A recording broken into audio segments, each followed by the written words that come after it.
प्रकृति में शांति बनाए रखने के लिए प्राचीन देवता ने 7 दिव्य तलवारें बनाईं तथा उन्हें 7 मसीहाओं को सौंप दिया।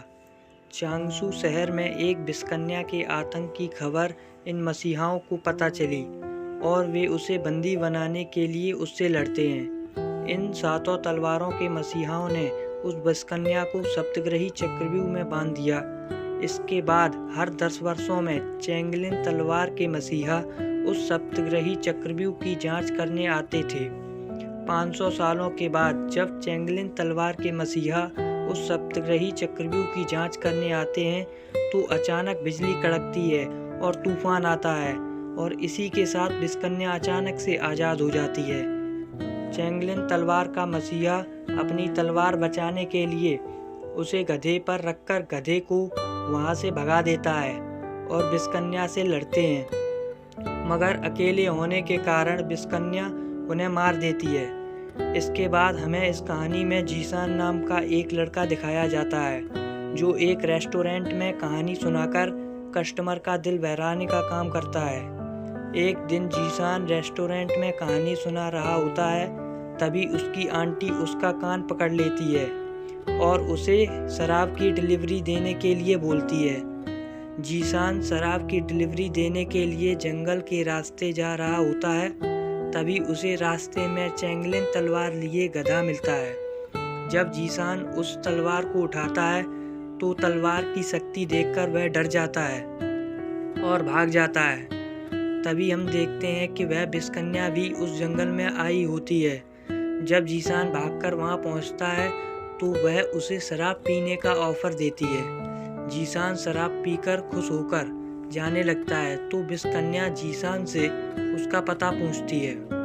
जीसान कहता है कि वह फेंगयुन प्रांत में रहता है। तभी लुसान भी वहां आती है और विषकन्या को बताती है कि उसने फेंगयुन में म्यून तलवार होने की खबर सुनी है।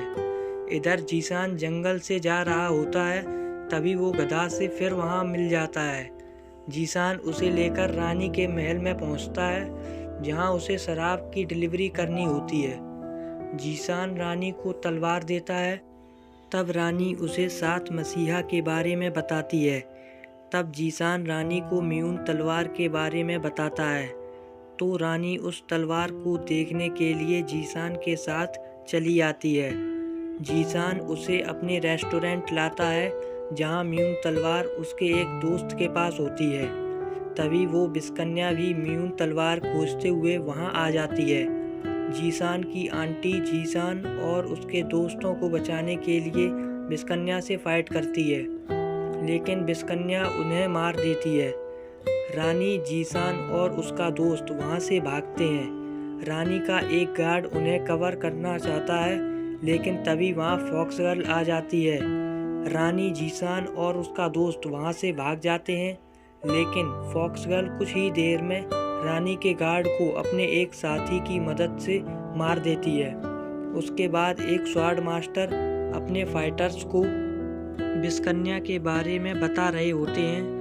वो कहते हैं कि हमें 7 तलवारों को कलेक्ट करनी होगी ताकि हम विषकन्या को कैद कर सकें। तभी वहाँ विषकन्या आ जाती है। विषकन्या मास्टर के सभी सिपाहियों के साथ मास्टर को भी मार देती है। अब हम दूसरे सीन में देखते हैं कि रानी, जीसान और उसका दोस्त एक घर में छुपे होते हैं। तभी जीसान को होश आता है और वह अपनी आंटी की मौत का बदला लेने के लिए जाने लगता है, पर उसका दोस्त उसे रोकता है। रानी जीसान को समझाती है कि अगर तुम्हें विषकन्या से बदला लेना है तो तलवार चलाना सीखना होगा। उसके बाद वे तीनों बांस घाटी चले जाते हैं जहां जीसान चैंगलिन तलवार चलाना सीखता है। कुछ ही दिन में जीसान चैंगलिन तलवार अच्छे से चलाना सीख लेता है। तभी विषकन्या वहां आ जाती है और विषकन्या और जीसान में फाइट होती है। रानी और जीसान का दोस्त भी विषकन्या से लड़ते हैं। तभी फॉक्स गर्ल भी वहां आ जाती है। अब जीसान का दोस्त कवच बनाता है और वे वहां से भागते हैं, लेकिन विषकन्या और फॉक्स गर्ल उन्हें पकड़ लेते हैं। इसके बाद जीसान चैंगलिन तलवार से विषकन्या पर हमला करता है, लेकिन विषकन्या चैंगलिन तलवार तोड़ देती है और जीसान नीचे खाई में गिर जाता है। इसके बाद जीसान का दोस्त कवच बनाकर रानी को वहाँ से भगा देता है, लेकिन थोड़ी ही देर में विषकन्या जीसान के दोस्त को भी मार देती है। रानी वहाँ से भागकर एक स्वर्ण मास्टर लेंगसू के घर पहुँचती है। रानी स्वर्ण मास्टर को कहती है कि बहुत जल्दी हमें दूसरे स्वर्ण मास्टर को विषकन्या के आज़ाद होने के बारे में बताना होगा। दूसरे सीन में हम देखते हैं कि जीसान ऊपर से गिरकर भी जिंदा बच गया था और वह नदी में बहते हुए किनारे पहुंच जाता है। अब जीसान होश में आता है तो वह किसी तरह लड़खड़ाते हुए एक पास में बने घर में पहुंचता है, लेकिन उस घर में जीसान को कोई नहीं मिलता है।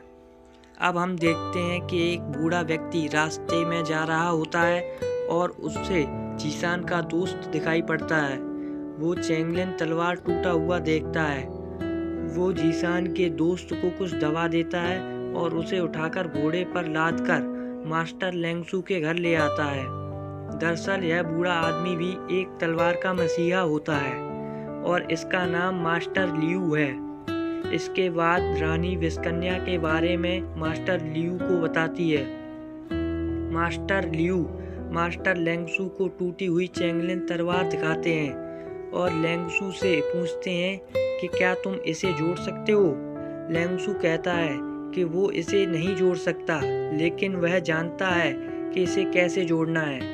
दूसरे सीन में हम जीसान को देखते हैं जो अब कुछ हद तक ठीक हो चुका होता है।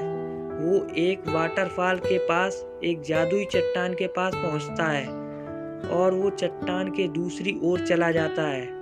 चट्टान के दूसरी ओर जादुई तलवारों के चलाने की ट्रिक बनी होती है। जीसान उन सभी ट्रिक को प्रैक्टिस करने लगता है और कुछ ही समय में वह उन पर कमांड कर लेता है। अगले सीन में जीसान का दोस्त होश में आता हुआ दिखाई जाता है। वो अपनी दोस्त के मौत का बदला लेने के लिए जाने लगता है।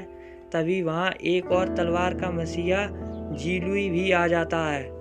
वो कहते हैं कि विषकन्या को मारने के लिए हमें 7 तलवारों के मसीहाओं को इकट्ठा करना होगा। अगले सीन में हम देखते हैं कि जीसान जहाँ रह रहा होता है वहाँ एक लड़की आती है जिसका नाम जिया होता है। जीसान उसे बताता है कि यहाँ इस घर में रहने वाले मास्टर की मौत हो चुकी है। जिया कहती है कि उसकी आंट सुई ने मास्टर के लिए कुछ भेजा था जो मैं उन्हें देने यहाँ आई हूँ। वो कहती है कि ये बात आप मेरे साथ चलकर आंटी को बता सकते हो, और इस बात के लिए जीसान तैयार हो जाता है। जीसान जिया के घर पहुंचकर उसकी आंटी को मास्टर के मरने की खबर देता है। जिया की आंटी कहती है कि वो अब मास्टर के पास जाना चाहती है और वो चाहती है कि जीसान अब जिया का एक बड़े भाई की तरह ध्यान रखे। इतना कहकर आंट सुई अपना शरीर नष्ट कर लेती हैं। अगले सीन में हम देखते हैं कि रानी और स्वर्ण मास्टर की टीम एक बूढ़े आदमी के पास जाती है और चेंगलिन तलवार को जोड़ने का मेथड पूछती है। बूढ़ा आदमी उन्हें चेंगलिन तलवार जोड़ने का मेथड बताता है। तभी वहाँ विषकन्या के सिपाही आ जाते हैं, लेकिन जीसान का दोस्त कवच बनाकर उन सभी को बचा लेता है। वे सभी मास्टर लेंगसू के घर वापस पहुँच जाते हैं, जहाँ एक और स्वर्ण मास्टर ल्यूटियान भी आ जाती है। वो विषकन्या को हराने के लिए आंट सुई की मदद लेने के लिए कहती है। रानी और ल्यूटियान आंट सुई के विषकन्या को हराने के लिए मदद लेने के लिए जाते हैं और बाकी मास्टर चेंगलिन तलवार को जोड़ने के लिए जूरोंग वैली जाते हैं। रानी और ल्यूटियान को जिया मिलती है। वो जिया से आंट सुई के बारे में पूछती है, लेकिन तभी वहाँ विषकन्या आ जाती है। रानी जूरोंग वैली की ओर भागती है और ल्यूटियान को जिया एक कमरे में छिपा देती है, लेकिन विषकन्या जिया को मार देती है। अब जीसान वहाँ आता है तो वह जिया को मरा हुआ देखकर काफ़ी दुखी होता है। वो जिया के साथ बिताया हुआ टाइम याद करता है। तभी ल्यूटियान बाहर आकर जीसान को बताती है कि विषकन्या ने ही जिया को मारा है। जीसान ये सुनकर बहुत गुस्सा होता है कि उसकी आंटी को भी विषकन्या ने ही मारा था। और अब जिया को भी विस्कन्या ने मार डाला। जीसान जिया को दफना देता है और तभी रानी का मैसेज ल्यूटियन को मिलता है कि चैंगलिन तलवार जुड़ चुका है और अब वे सब विस्कन्या का मुकाबला करने के लिए तैयार हैं।